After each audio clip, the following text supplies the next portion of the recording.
ان abortion centre میں ناجائز بچوں کو پیٹ کے اندر قتل کیا جاتا ہے۔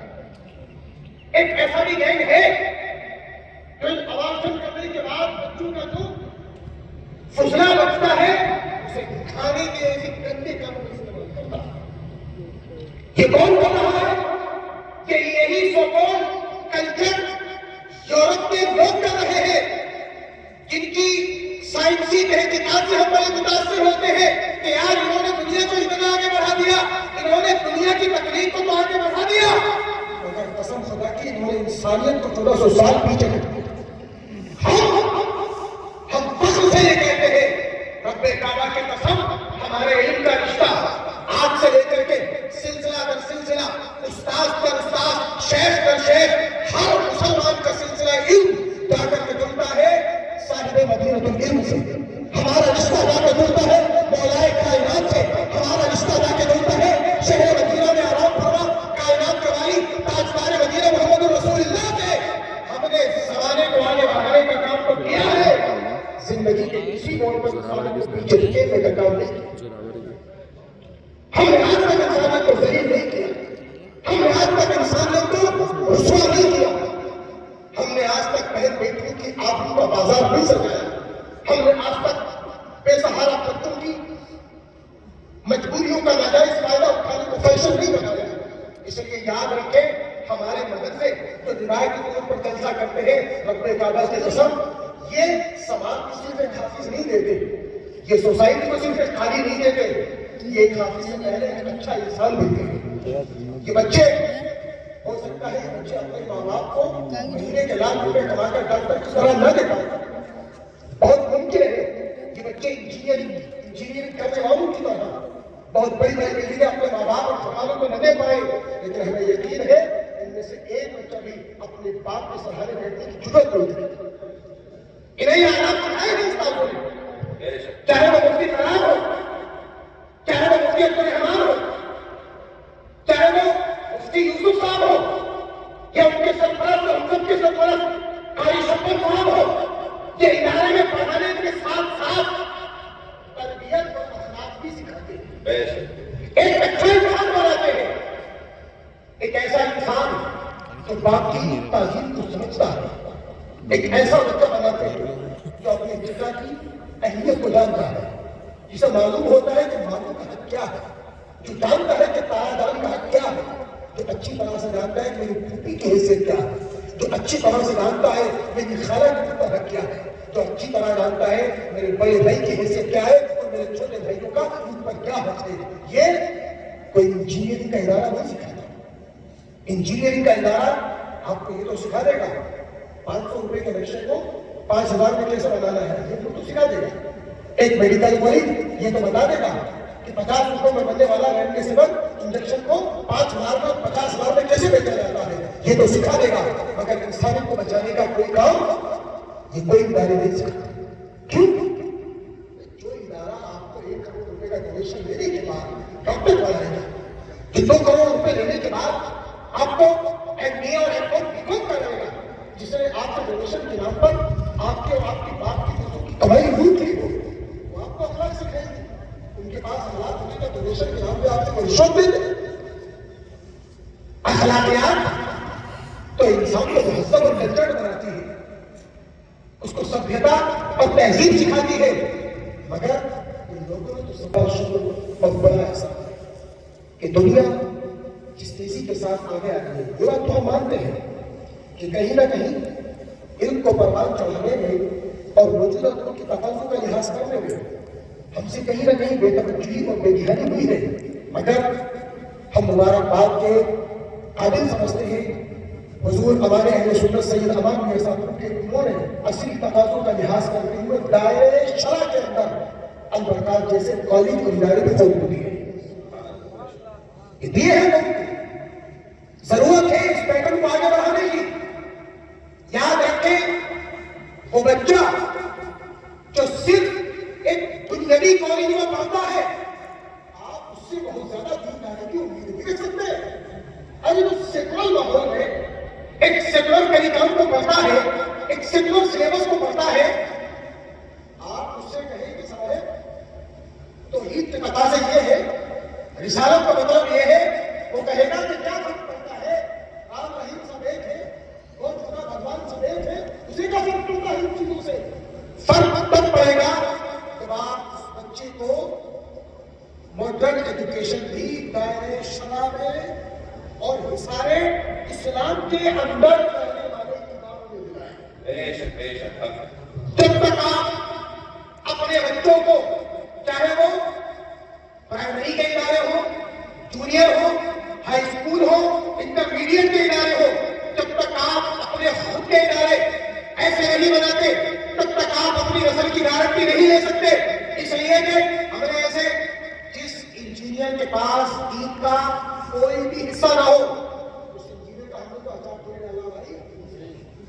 جس ڈاکٹر کو توحید خدا کا پتہ نہ ہو، کیا کریں گے؟ اس ڈاکٹر کی دوائی تو لینی ہے نا، دوائی تو کسی بھی ڈاکٹر سے لے لیں گے۔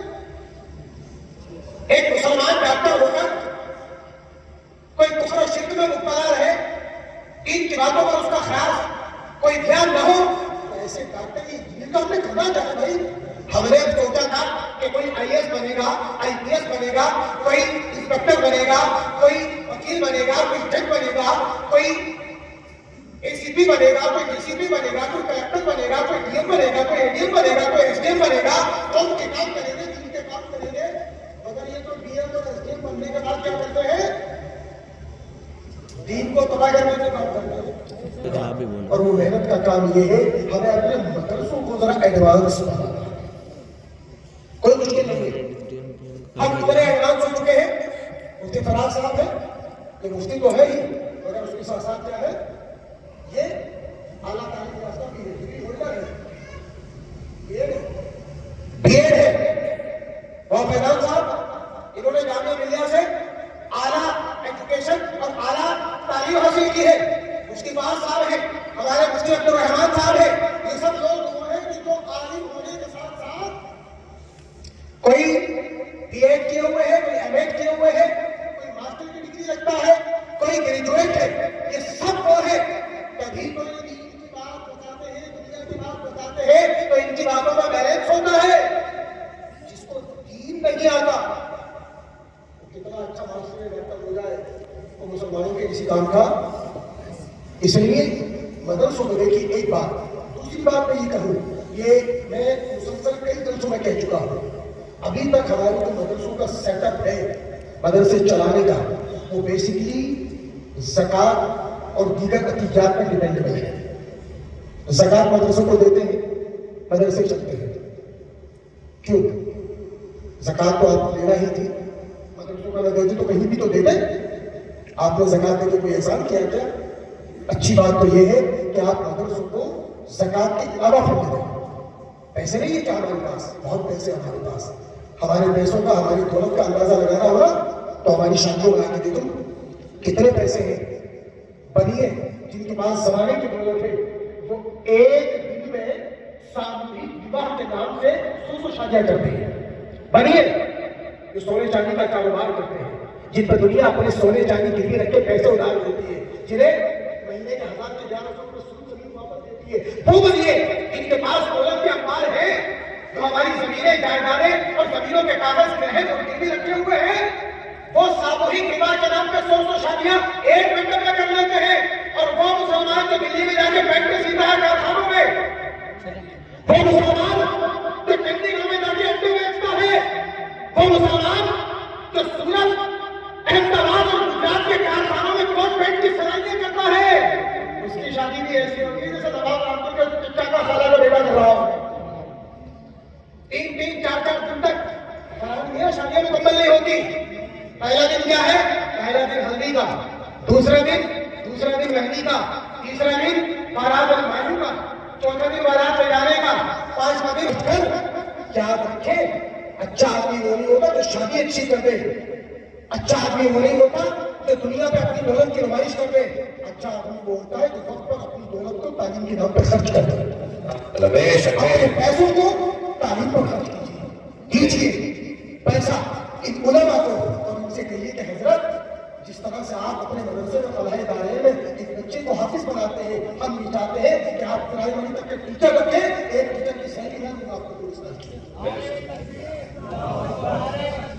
اللہ اکبر، یا رسول اللہ، زندہ باد، زندہ باد، زندہ باد، زندہ باد، زندہ باد۔ ماشاءاللہ یہ 1000 روپے ایک سامنے کبھی نہیں ہمارے پاس علماء کی ضرورت ہے، ہمارے اہل سنت نے وہ کام کیا۔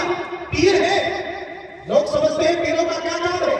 پیروں کا کام ہے ہاتھ تمہارا نذرانہ لینا چلے جانا، مگر انہوں نے بتایا پیر وہ ہوتا ہے جو ہاتھ اٹھا کے پیسہ نہیں دیتا، پیر وہ ہوتا ہے جو ہاتھ اٹھا کے پیسہ دیتا بھی ہے اور تعلیمی ادارہ بناتا بھی ہے، تعلیمی ادارہ بناتا بھی ہے۔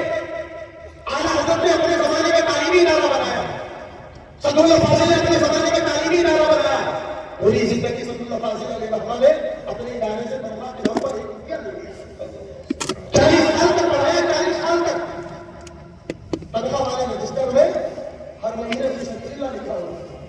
ہمارے ایسے بھی علماء رہے ہیں، تو خدا کے بندو اپنے مدرسوں کا ایڈوانس بنا لو، کوئی مشکل نہیں ہے۔ یہ جو سرکاریں بار بار کہتی ہے کہ یہ کرو وہ کرو، مدرسے بند کر دیں گے، ایسا کر دیں گے، ویسا کر دیں گے، سرکاروں سے کہو تم اپنے گھر رہو۔ ہمیں اپنے مدرسوں کا ایڈوانس بنانے کے لیے کسی سرکاری مدد کی ضرورت نہیں ہے۔ ہمیں شادی کرنے کے لیے سرکاری مدد کی ضرورت پڑتی ہے، ہمیں اپنے عقیدے کو سرکاری سہایتا چاہیے، نظارہ بدلتا ہے۔ جب تک آپ اپنے آپ کو بدلیں گے نہیں، زمانہ بے شک، نعرہ تکبیر،